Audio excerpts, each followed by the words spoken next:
I'm Professor Digby Tantam, and I'm the course leader at the New School of Psychotherapy and Counselling, NSPC, of a number of courses on entitled the MA in Diversity Studies, Postgraduate Diploma in Diversity Studies, and the Postgraduate Certificate.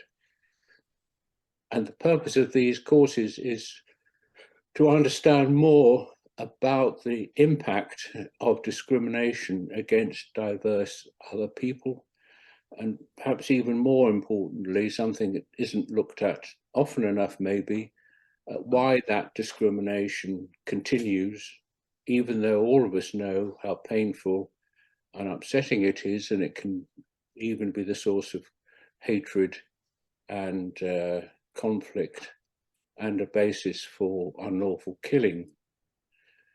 And yet it carries on. And I'm here today to talk to the course leader in our MSc courses in autism and related conditions, who has a lot of experience of the particular intensity of bullying that's levied towards some people with autism, ADHD, and some of these other neurodevelopmental conditions. So over to you, Dr. Ruth Millman. Thanks so much, Digby, and thank you for inviting me to chat a little bit about this. I mean, it's such a kind of pertinent issue because the research tells us that autistic people and neurodivergent people are more likely to be at risk of bullying, harassment, discrimination, and this is something that continues. And, you know, some of you may be aware that in 2010, there was the Equality Act, which has 9 different characteristics that are then protected under law, and that includes age, disability, gender reassignment, marriage and civil partnership, pregnancy, maternity, race, religion, belief, sex, sexual orientation. And so within that, autism, just to kind of focus on, comes under that banner. So it comes under the banner of disability. And that means that autistic individuals are legally protected from discrimination. So this could be from discrimination from employers or businesses and organizations, healthcare, education, transport services, other public bodies, and kind of more specifically, what this is highlighting is that it is not it's not okay. It's illegal to say that someone can't access a service because they're autistic, or even indirectly. So that if the service is set up in a way that means it's not fair or makes it more difficult for an autistic person to be able to access it, that is not okay either. The other bit of it is that it means there's a legal requirement for employers, there's a legal requirement for universities, for schools, to make reasonable adjustments so that autistic individuals are able to access the support and services that they are entitled to. And this is kind of coming from human rights legislation, and the idea that we all have a right to be able to access these basic needs, these basic services. What I think is really interesting is that actually, although this legislation and the other kind of big legislation around autism in the UK, which is the Autism Act, which came in 2009, has meant there's been some improvement in terms of the services that people get. Research and subsequent services have also shown us that there's a lot that's still lacking.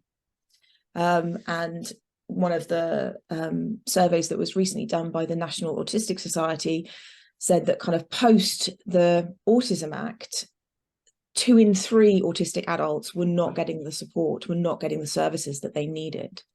So this leaves us with a question, doesn't it? As you know, why, even though we've got this kind of clear-cut legislation around the fact there shouldn't be discrimination and about the fact there should be services, why is there still massive need that's being unmet, and why are there still people experiencing discrimination to a much higher level than non-autistic and non-neurodivergent, if we are, extending it to that population as well.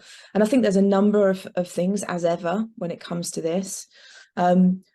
One, which a lot of autistic advocates will talk about, is that there isn't the provision in order to be able to meet the needs of individuals. So one area where this is really clear is around diagnosis. So at the moment in the UK, to get a diagnosis, an autistic diagnosis or an ADHD diagnosis on the NHS, you're probably going to be waiting years in order to get that diagnosis done. So the fact that there isn't the provision that means that local government and NHS trusts are not able to provide the support that individuals need. So sometimes it's all well and good having laws, but there needs to be the facility to actually implement them. So that's kind of one bit of it. The other aspect, I think, is to do with, which is much more kind of nuanced, is to do with people's understanding around what it means to be an autistic person, what that lived experience is like, what it means to be neurodivergent, and understanding how being in the world in that way, when the majority of society is kind of set up in a neurotypical way, in a non-autistic way, in a non-neurodivergent way, what that's like.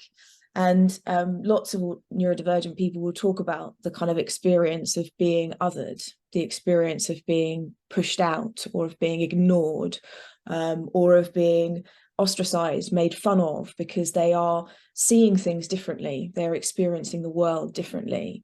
And I think that kind of person-on-person interaction has a massive impact. It's also, it requires huge continued change, both on a societal level and on an individual level, to be continually open to understanding the diversity of human experience, and the fact that, people will perceive and understand the world in different ways, and rather than that being something that is less than, that being something that we want to be curious about, that we want to explore and understand.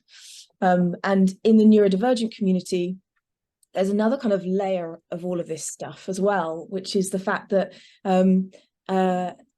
you get a diagnosis, or you can get a diagnosis that you're autistic, or that you have ADHD. And for many people, that's a really important part of them understanding themselves and getting the support they need. For some neurodivergent people, that's something that they don't want, partly or largely because it can come with a whole lot of stigma around a kind of medicalized approach that some individuals find can be really harmful in terms of what they experience. So there's a massive levels of complexity in the difficulties that neurodivergent people face and why they face discrimination. But the fact that it's there, and the fact that it remains despite some of the attempts that we've had, is without question.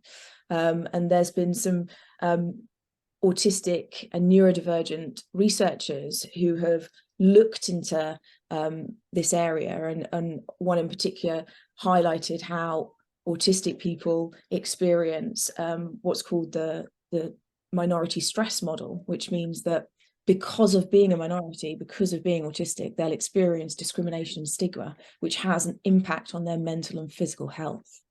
So we know that this is happening. So I think there's loads of stuff that still needs to be done, and that involves some really deep thought, actually, in terms of how we understand what's going on a societal level, as well as the lived experience of autistic and neurodivergent people. Well, thank you very much. That's a very succinct summary of the predicament for many neurodivergent people. As you were speaking, I wondered why we don't have better words. You were saying, in some ways, it's good to discriminate. It's good to get a diagnosis and to say, I'm different.